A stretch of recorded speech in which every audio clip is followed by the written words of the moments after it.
फक्त आम्ही घोषणा करून कागदावर ठेवत नाही, त्याची अंमलबजावणी करतो.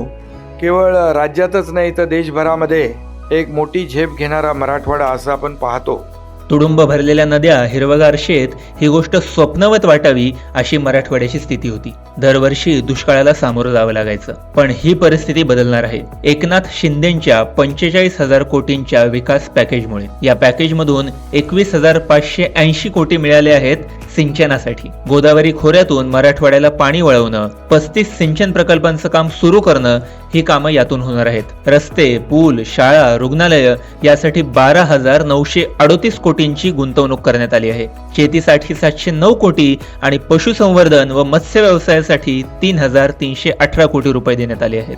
हिंगोलीत नवीन वैद्यकीय महाविद्यालय, परळीत कृषी महाविद्यालय आणि जालना येथे ITI इन्क्युबेशन सेंटर. शिक्षण आणि कौशल्य विकासाच्या माध्यमातून तरुणांच्या स्वप्नांना योग्य दिशा मिळणार आहे. मराठवाडा प्रगतीच्या हायवेवर आणण्यासाठी महायुती सरकार आता सज्ज झालं आहे.